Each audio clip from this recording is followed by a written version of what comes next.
Now put yourself in black situation. You can flip the board or you can set up the position in a physical chess set and then try to find the best possible continuation for black. So once you have taken your time to analyze the position, taken a decision, unpause the video, start the video again, and come back to my analysis. So this is what I would be recommending you.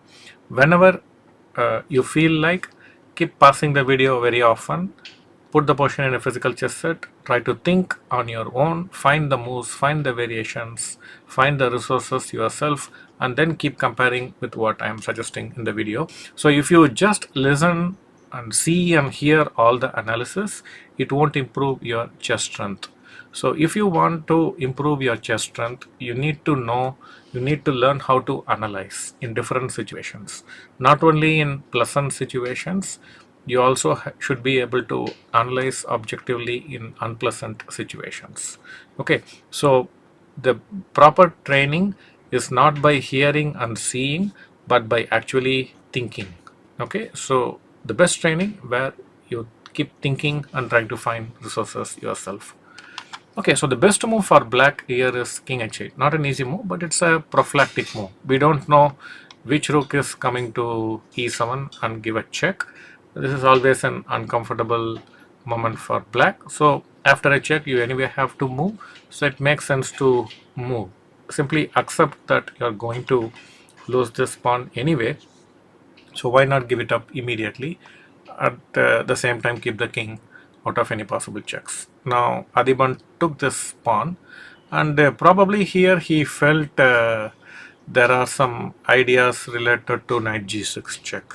I think this is what attracted Adhiban to enter this situation, because it looks little odd, right? These two knights well into the enemy territory, and it doesn't look very easy to come out.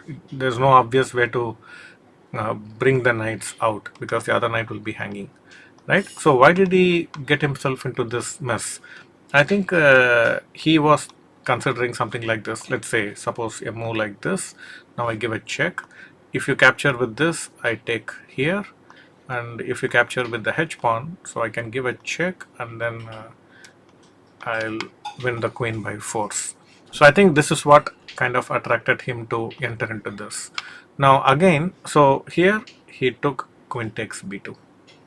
Now probably he underestimated the strength of this move, because it's a very logical move, right? You don't want to simply be a pawn down. This is what black has been aiming for all along, to capture this pawn and probably win more pawns in the bargain. And unfortunately for Adhiban, the sacrifice with knight g6 does not work. So again, you can pause the video, try to refute knight g6, how black should defend in case of knight g6. Okay, let me show the answer. So for knight g6, you should capture with the f pawn. And when we take the bishop, you simply capture the c2 pawn. And now this pawn on c4 is a very nice cross pawn.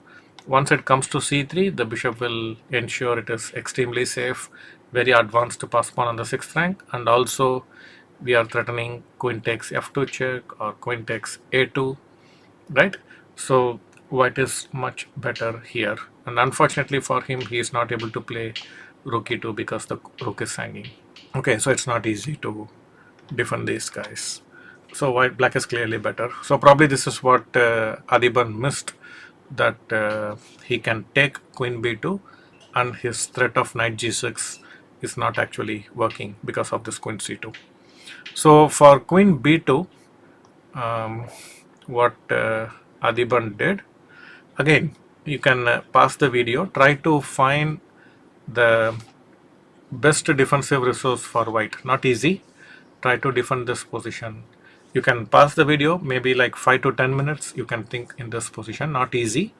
So you can think probably 5 to 10 minutes. Write down your analysis or remember them, and then look at the answer which I'm going to share with you shortly. What Adhiban did in the game was to play knight d4. So he thought he is protecting the pawn. He is also attacking this bishop. So this looks quite nice, and his point being, like, if you take, then he loses the 2 bishops and the knight will easily come out. But there was a shocker. His opponent played rook e8. Now suddenly there is this indirect pin. He's not worried about knight e6, because in case of knight e6 you can take rook e7 and he will even win a piece. So now let us see one by one. Now the knight is under attack. If you come this way, then you want to move the knight and attack this. Okay, but at the same time you don't want to allow queen into e8. So the correct square is this square where you protect the rook and the rook is attacking the queen. Now he has to move the queen. Let's say he moves, wherever he moves you can capture this knight. Now he cannot capture because the knight will be hanging. For example, if you do this, I'll first capture and I can win this knight, right? So this is losing. So he has to capture with the knight. Now you can anyway capture and win this. Have a healthy extra pawn, and this pawn is also weak. And this pawn is deadly, very advanced pass pawn and safe pass pawn. So knight c6 does not work for white. If he comes knight d5, now again there is a lot of too much overload. The queen is defending the rook, queen is defending the pawn, the queen is defending this knight, the queen is defending this knight as well. So something has to give in. So you can start with bishop d4. Now in case of queen d4, you can take queen into queen, rook into queen here. Now the rook is hanging, and after rook into rook, rook into rook, rook d5, unfortunately there is this back rank and black wins. So you see multiple problems for white, too many overloaded pieces and back rank not working in his favor at all. Now if you try to defend the knight this way, then I can simply bring one more attack.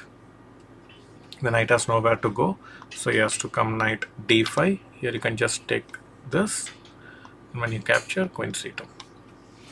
Okay, so again there is this back rank problem, and black has a healthy extra pass pawn. Okay, and black is winning. So we can see that everywhere he is losing, but I believe his main idea was to go queen h4. This is what he did. Now again pause the video. Now it looks like white has achieved his objective. He is threatening knight e6, he is threatening knight g6 check, and he has defended the e7 as well. Now black came up with a brilliant move and he won the game on the spot. Pause the video, try to find the win for black. Okay, so what happened in the game? He played g5. Now basically this is what overload is all about. So the queen is defending 2 knights. Now he has to give way. So when he took this, black won a piece and he won the game. So a tragedy which he did not have been. So let's go back. You can also do the same idea in a different way. You can change the move order. Now he cannot exchange the queens because the knight will be hanging. So he has to take, and now g5 also wins the game. So it's the other way to do same idea. So let's go back. Now instead of knight d4 here, is there a way for white to organize a defense? There is a way, not very obvious. So you can pause the video again and try to find how white can survive this position. Okay, so the only way to keep the balance in this position is by playing queen to h4. Now what is the threat? One, you can take rook e6, f e6, and then knight into g6. With check, you can get back the exchange. The other thing is you can start with knight g6, f g6, rook e6. In this case, the black will still remain safe, so I would not advocate this. I would consider this as the main threat. Now let us see one by one. Now what if he plays this queen c2? One, it is protecting this pawn. So if you take knight g6, I can capture with the queen. Two, if you take rook e6, I can capture queen d1, right? So this looks like black is again keeping his advantage with this pair of bishops and this dangerous pass pawn. Probably this is why Adhiban rejected queen h4, but white has a fantastic move. Try to find it yourself. Okay, so the best move is knight d4. Now let us see. There is a fork. Now what can he do? If he captures with this, it's a very bad move. Now you give a check. He has to block. Now the queen protects the rook, so you can safely win this extra piece, isn't it? So bishop d4 is a mistake. Now what else he can do? Now the only defense against if he moves the queen, then knight e6 is simply lost. For example, I can just win the exchange, right? So he cannot move the queen, he cannot take the knight, so he can try this g5. We have already seen this idea earlier. So if I capture the queen, he will capture the queen. So you take queen to g5. Now the queen is under attack. Now if he takes bishop d4, you can take rook d4, and we are already threatening mate. Okay, and the king comes under terrific attack. So it is not good. You should go queen c3, attacking the knight. Now white can take knight e6, f e6, rook e6, and white is slightly better. You have an extra pawn. This pawn is not yet dangerous, and you should make sure that your back rank is taken care, probably with g3 or h3. You have to do this, and then your king will be safe, and then you can, it's not easy for him to bring a rook behind the pass pawn, so it should be possible for us to go behind and attack this pawn. So this should probably end in a draw because of this pass pawn giving sufficient compensation. But white is very slightly better here. His danger is gone. So in case of queen c2, we have this nice move, nice resource, knight d4. Now in case of bishop f6, giving a fork, we just move the queen away. The point is, if he takes the pawn, we will take the bishop. So he's not able to do that. And suppose he tries to win this knight by attacking it twice, we can even win the game, because this bishop, the queen cannot protect. Suppose you do like this, I will win this bishop.